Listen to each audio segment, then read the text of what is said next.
భవన నిర్మాణ కార్మిక సంఘాల సమిఖ్య ఆధ్వర్యంలో ఈ రోజున క్వారీ మార్కెట్ శ్రామిక భవనం వద్ద కార్మికుల సమావేశం అత్యంత వైభవంగా జరిగింది. ఈ సమావేశంలో అధ్యక్షులు బొజ్జ రామకృష్ణ మాట్లాడుతూ గౌరవ ముఖ్యమంత్రి వర్యులు శ్రీ నారా చంద్రబాబు నాయుడు కార్మికుల కోసం 4 పథకాలు రిలీజ్ చేశారు. కానీ మే వరకు మాత్రమే కార్మికులకు ఉపయోగపడ్డవి. తదుపరి ఈ రోజు వరకు కూడా ఈ యొక్క పథకాలు ఏ విధంగానూ ఉపయోగపడడం లేదు. అందువల్ల దీనివల్ల ఒక మ్యారేజ్ కానీ ఒక డెలివరీ కానీ సహజ మరణం కానీ గత 3 నెలల నుండి ఆఫీసుల చుట్టూ ప్రదర్శన చేయడం తప్ప కార్మికులకు ఎటువంటి ఉపయోగం లేదని కార్మిక శాఖ డిపార్ట్మెంట్ వారు ఏపీ పోర్టల్ వెళ్లాలని వారు సూచిస్తున్నారు. కానీ ఏపీ పోర్టల్కి వెళ్తే సచివాలయ సిబ్బంది అందుబాటులో లేక కార్మికులు అనేక ఇబ్బందులు పడుతున్నారు. ఈ రోజు వరకు కూడా కార్మికుడు చనిపోయి 3 నెలలైనా సరే ఇంతవరకు న్యాయం జరగలేదు. కాబట్టి కార్మిక శాఖ డిపార్ట్మెంట్ వారు తక్షణమే స్పందించి కార్మికులకు ప్రభుత్వ పథకాలు చేరవయ్యే విధంగా కార్మిక శాఖ డిపార్ట్మెంట్ చొరవ చూపాలని తెలిపారు. విజ్ఞప్తి ఏంటనగా రకరకాల బిల్డింగ్ సోదరులు అన్ని రకాల పనివారులు బిల్డింగ్ పనులు చేయడానికి వస్తారండి. అయితే వాళ్ళు ఎవరో ఏంటో కేర్ ఆఫ్ లేని వారు వస్తున్నారు. చుట్టుపక్కల విలేజ్ నుంచి కూడా పాపం పొట్ట చేత పట్టుకుని వచ్చేస్తున్నారు వాళ్ళు. కాబట్టి ప్రూఫ్ లేకుండా పనులు చెప్పకండి. బిల్డింగ్ యజమానులు దయచేసి ఏంటంటే ఎవరికి పడితే వాళ్ళకు వర్క్లు ఇవ్వకండి. వాళ్ళు కేర్ ఆఫ్ అడ్రస్ లేని వాళ్ళకి పనులు ఇవ్వద్దు.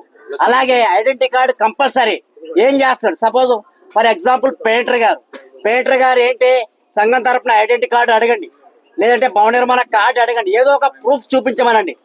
అలాగైతే పనులు ఇవ్వండి.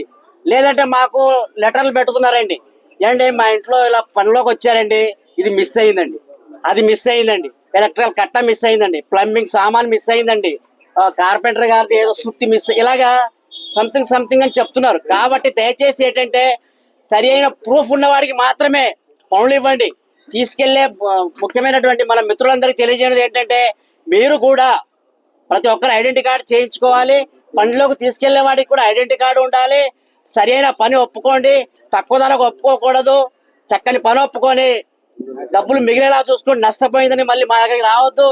అలాగే ఈ ఇలాంటి కంప్లైంట్స్ ఏవి కూడా మాకు రావద్దు. రాకుండా మీరు జాగ్రత్త పడాలి. ప్రతి ఒక్కరు కూడా ఈ విషయంలో కృషి చేసి మనం అందరం ముందుకు వెళ్దామని ఈ సందర్భంగా అందరికీ విజ్ఞప్తి చేస్తున్నాం.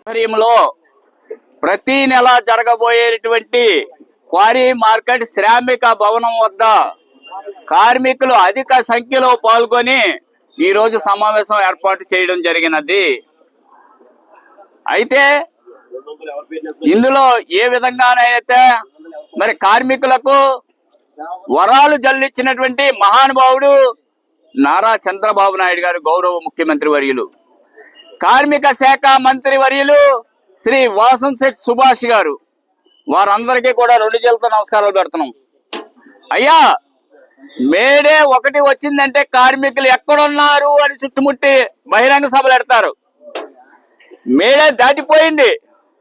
మేడే వారం రోజుల్లో ఆడి చచ్చిపోయాడా, డెలివరీ అయిందా, మ్యారేజ్ అయిందా, ఈ స్కీములు విడుదల చేశారు. మే 1వ తారీఖులోగా విడుదల చేశారు. మే 1 నుంచి మరి ఈ రోజు వరకు కూడా ఒక్క క్లైమ్ అంటే కూడా ఏది కదా విడుదల కాలేదు. మరి మ్యారేజ్ స్కీములు పెట్టాం, డెలివరీ స్కీములు పెట్టాం, సహజ మరణానికి పెట్టాం, ఏది అవలేదండి. ఏమైనా అయితే కార్మిక శాఖ డిపార్ట్మెంట్ లో ఏపీ మీ సేవ అనే పోర్టల్ మటుకు పెట్టారు చక్కగాని. అయ్యా, కార్మిక శాఖ డిపార్ట్మెంట్ ఎందుకు ఉన్నది? కార్మికులు బాగోగులు చూడడానికా? కార్మికులు చచ్చిపోతే ఓదార్చడానికా? ఇది ఎంతవరకు సమంజసం? ఏపీ పోర్టల్కి వెళ్తే అన్ని పట్టుకురండి అంటారు. వాళ్ళు మనుషులు ఉండరు. వీళ్ళంటే వాళ్ళు అంటారు, వాళ్ళంటే వీళ్ళు అంటారు. తీరా కార్మిక శాఖ డిపార్ట్మెంట్కి వస్తే మా దగ్గర ఏమీ లేదు, మీరు కాగితాలు ఇస్తే మీరు తీసుకెళ్ళి అక్కడ ఇవ్వండి అంటారు. What is this? ఎక్కడిది లోపాలు? ఒక పక్క ఈ మధ్యకాలంలో నెట్ పని చేయట్లేదు. లేబర్ కార్డు చేయించుకోవాలంటే వాడి దుస్థితి ఎంత భయంకరంగా ఉన్నది అంటే ఒక నెట్ పని చేయవు, అధికారులు ఉండరు, గుమస్తాలు ఉండరు. ఏమన్నంటే జనాభా లెక్కలు. ఇంకెందుకంటే కార్మిక శాఖ డిపార్ట్మెంట్ తలుపులేసి మూసుకోండి. ఎప్పటికైనా ఆలోచన చేయండి. అయ్యా కార్మిక శాఖ మంత్రి గారు, మేము ఒక్కటే మనం చేస్తున్నా, కార్మికులందరూ తరపున అనేక సార్లు బాధలు పడుతూనే ఉన్నాం. ఈ రోజుకి వచ్చి కూడా ఏ విధంగానే కూడా మేలుకొల్పు లేదు ఇంతవరకు కార్మికులకి. ఇప్పుడు మరలా ఆధార్ సీడింగ్ అంటున్నారు. అయ్యా, వైఎస్ఆర్ గవర్నమెంట్ లో ఉన్నప్పుడు జగన్మోహన్ రెడ్డి గారు సీఎం మీకు 10,000 రూపాయలు వరాలు ఇస్తామని చెప్పి మొత్తం కార్డు, ఆధార్ కార్డులు అన్ని చెత్త చెదారం అంతా చేయించుకున్నారు. ఆనాడు గుర్తులేదా? మరలా ఇప్పుడు ఆధార్ ఫీడింగ్ అంటున్నారు. ఇది ఎంతవరకు సమంజసం? ఎప్పటికైనా ప్రభుత్వం పునరాలోచన చెయ్యండి.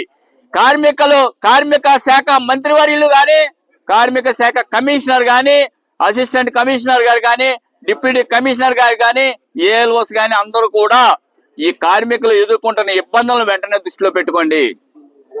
2, మరి ఏదైతే కార్మికులకు ఈఎస్ఐ అనేది ప్రొవైడ్ చేయడం జరిగింది, రాజమహేంద్రవరంలో మొట్టమొదటిసారిగా ఈఎస్ఐ ప్రతిపాదనను తీసుకురావడం జరిగింది. మరి ఏదైతే మాకు అనుసంధానంగా ఉన్నాయో ఈఎస్ఐ మంచి చాలా ఉపయోగపడే పరిస్థితి తయారైంది. దీన్ని మరి ఈ మధ్యకాలంలో ఈ యొక్క లోపల ఉన్న సిబ్బంది కొంచెం ఇబ్బందికరంగా మారుతుంది. కార్మికులు వెళితే సరైన మందులు కూడా ఇచ్చే పరిస్థితి లేదు. ఇప్పటికైనా దానికి సంబంధించిన ఈఎస్ఐ సూపరింటెండెంట్ గారు ప్రత్యేక శ్రద్ధ తీసుకొని కార్మికులకు మరింత భరోసా కల్పించాలని ఈ సందర్భంగా మనం చేస్తున్నాం. అలాగే ఏదైతే ఈఎస్ఐలో కార్మికుడు ఏదైతే ఆపరేషన్ కానీ మరొకటి కానీ మీరు ప్రిఫర్ చేస్తున్నారు పలానా హాస్పిటల్ అని, ఈ హాస్పిటల్కి వెళితే దోపిడీ చేసేస్తున్నారు, నగదు దోపిడీ చేసేస్తున్నారు. ఆ కార్మికుడి నుంచి భయభ్రాంతులకు గురవుతాడు ఆ కార్మికుడు. ఇది ఎవరికి చెప్పుకోవాలి? ఎక్కడ చెప్పాలి? ఏ నాయకుడు చెప్పాలి? నాయకుడు చెప్తామంటే నాయకుడు మాట్లాడే పరిస్థితిలో లేరు మాతోటి. ఏమిటి ఈరోజు పరిస్థితి? అత్యంత భయంకరంగా ఉన్నది. అలాగే శ్రామిక భవనం ఆగస్టు వచ్చేసిందండి, పుష్కరాలు వచ్చేసిందండి, నిధులు వరాల జల్లు వచ్చేసినాయి, కానీ శ్రామిక భవనం ఇక్కడే ఉంది. ఈరోజు మా పరిస్థితి చూస్తుంటే ఉదయం నుంచి వర్షంలో తడిసి నానిపోయి కార్మికులందరూ వేదన పడే పరిస్థితి తయారైంది. ఇదా రాజమండ్రిలో ఉన్న పరిస్థితి? ఇదా రాజమండ్రిలో ఉన్న దౌర్భాగ్యం? ఇదా రాజమండ్రిలో ఉన్న కార్మికులకు ఉన్న దౌర్భాగ్యమా అని మేము అడుగుతున్నాం. ఇప్పటికైనా పంతాలకి పట్టింపులకి పోకుండా ఈ కార్మికుడికి ఈ యొక్క ఏదైతే నాయకులు ఉన్నారో రాజమండ్రి ఎమ్మెల్యే గారు అయినటువంటి శ్రీ ఆదిరెడ్డి శ్రీనివాస్ గారు, అలాగే ఎంపీ గారు అయినటువంటి శ్రీ పురంధేశ్వరి గారు కూడా ప్రత్యేక శ్రద్ధ తీసుకొని దయచేసి ఈ స్లాబ్ అన్న వేయండి అని మహాప్రభుని 2 చేతులతో వేడుకుంటున్నాం. ఎందువల్లంటే కార్మికుడు చూశారు కదండి, కనీసం డబ్బులు లేని పరిస్థితి తయారైంది. ఎంత దారుణంగా ఉందో ఒక్కసారి ఆలోచన చేయమని మేము ఈ సందర్భంగా మనం చేస్తున్నాం.